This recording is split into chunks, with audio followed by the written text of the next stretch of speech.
अच्छा, आज की कन्या होती तो चाहे माता पिता बैठे न बैठे वे सट के डटे जाती, सट के।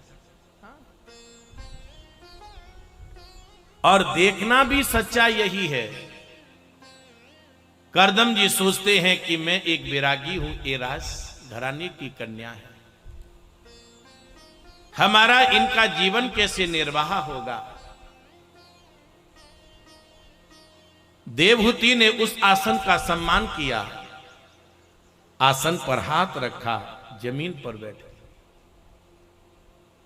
करदम जी समझ गए कि पत्नी तो योग्य है।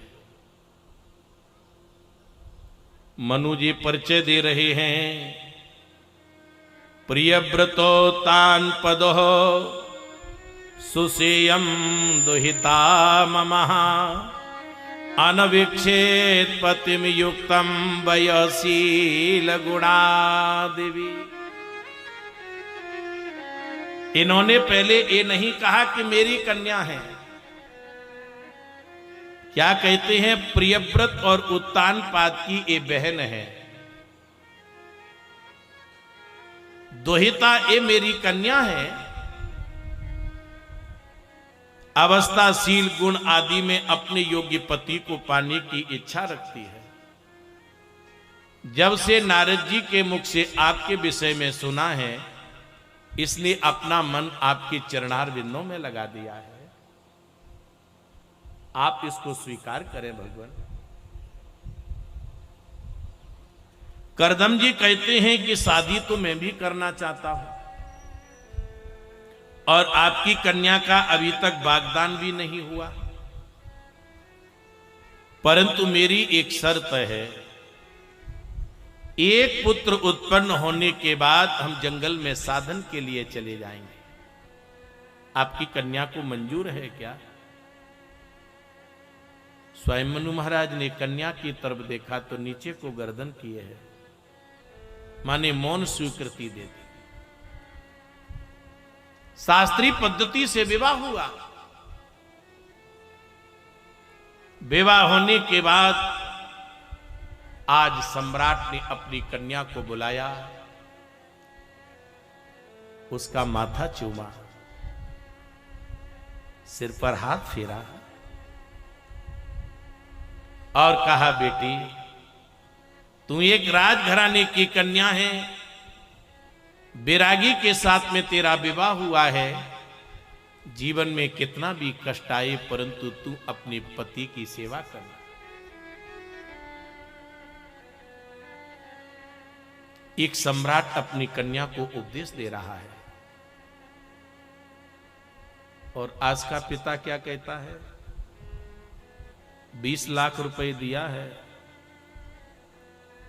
मोबाइल भी दे दिया है, बैलेंस भी डला है, जरा सी कोई खटपट हो तो एक कॉल कर देना, दहेज एक्ट लगा करके खटिया खड़ी कर दे। हाँ? अब कन्या यहीं से भरी हुई जा रही है।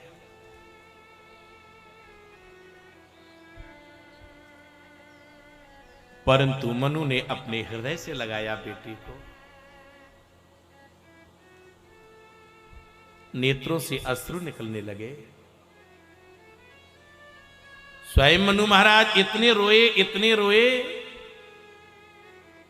कि देवहूति के बालों को भिगो दिया।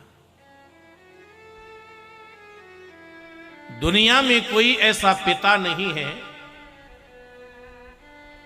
जिसकी संस्कारवान कन्या,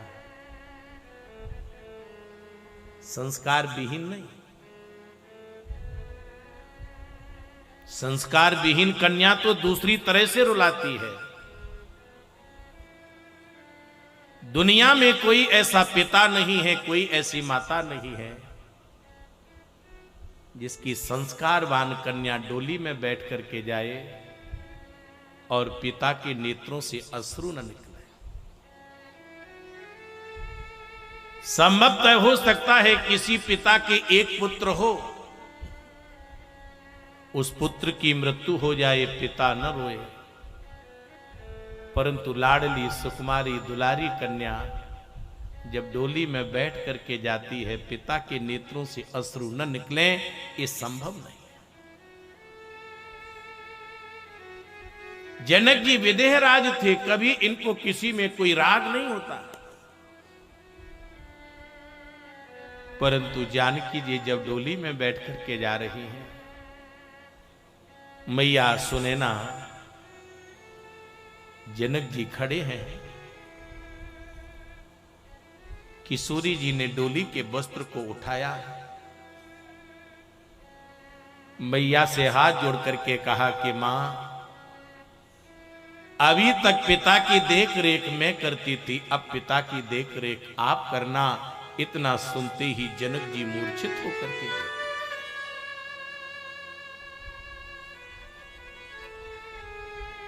जितना ख्याल बेटी रखती है उतना ख्याल बेटा नहीं रखता।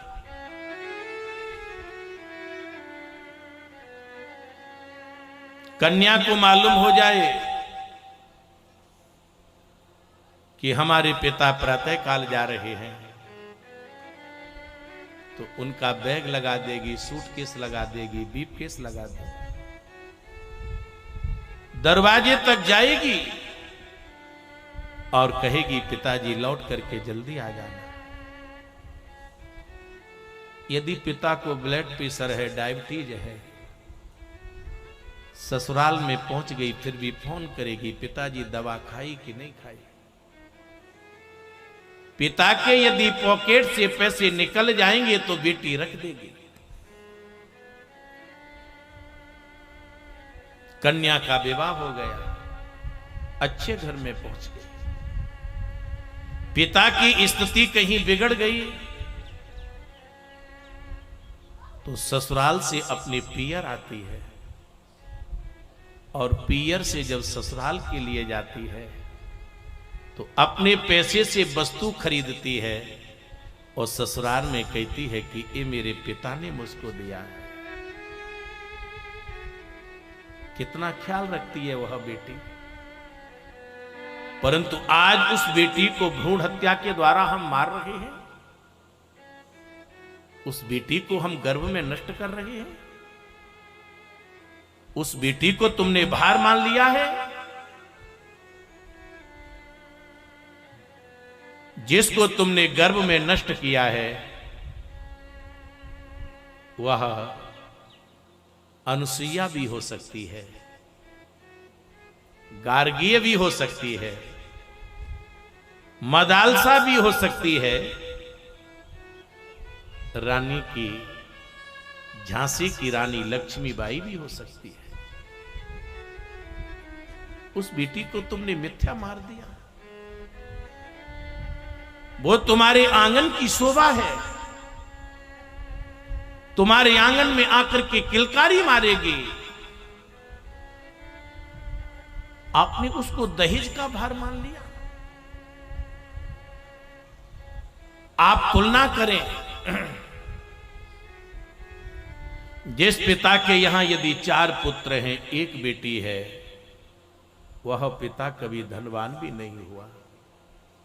जिस पिता के यदि 4 कन्या हैं, 1 बेटा है, वह पिता कभी कंगाल भी नहीं। हर व्यक्ति अपना भाग्य लेकर के आता है।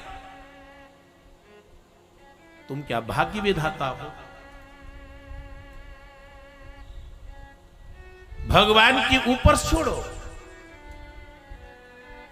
हजारों पक्षी, हजारों कबूतर, हजारों चिड़ियों को चुनाने वाला वह परमात्मा है।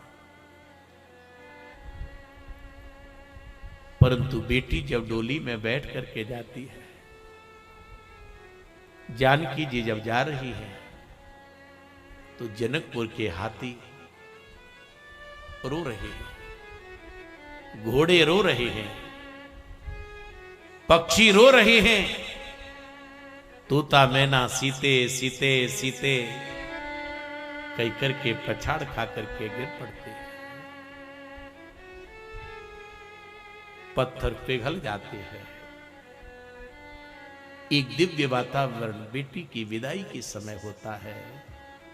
आज सभी नगर के नर नारी वियोग जन्य होकर के भाव व्यक्ति में रुदन कर रहे हैं।